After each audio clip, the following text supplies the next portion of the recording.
வணக்கம். மிதுன ராசி அன்பர்களே, உங்கள் ராசியின் 2ஆம் இடத்திலே இருந்த இந்த செவ்வாய் கடகராசி என்ற இடத்திலிருந்து சிம்ம ராசிக்குள்ளே பயணிக்கிறார். சிம்ம ராசி என்பது 3ஆம் இடம் ஆனதனாலே உங்களுக்கு சுறுசுறுப்பு, வெற்றி போன்ற விஷயத்தெல்லாம் சேர்த்து கொடுப்பார். இளைய சகோதரரோட இந்த பிணக்குகள் விலக ஆரம்பிக்கும். சற்றே முன்னேற்றமான சூழ்நிலையும், கடன் கொடுத்தவர்கள் உங்களிடம் தானாக வந்து கடனை திருப்பிக் கொள்ளக்கூடிய சூழ்நிலையும், மருத்துவ செலவுகள் கட்டுப்படுவதற்காகவும் உங்களுடைய வழக்குகள் எல்லாம் சாதகமாக அமைகிறது. மற்றும் கொஞ்சம் வெளி வர்த்தகங்களிலே புண்ணிய ஸ்தலங்களுக்கிலே செல்லக்கூடிய எண்ணங்கள், பூர்வ புண்ணியஸ்தலை குலதெய்வத்துக்கு செய்ய வேண்டிய காரியங்கள் எல்லாம் நல்லபடியாக செய்து முடிப்பீர்கள் அப்படிங்கிறதும் தெரிகிறது.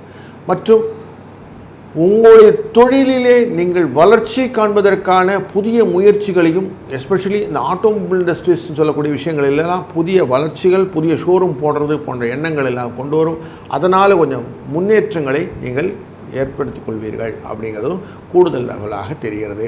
இந்த 45 நாள் உங்களுக்கு நல்லது நடக்கட்டும், நல்லதே நடக்கட்டும். வாழ்க வளத்துடன்.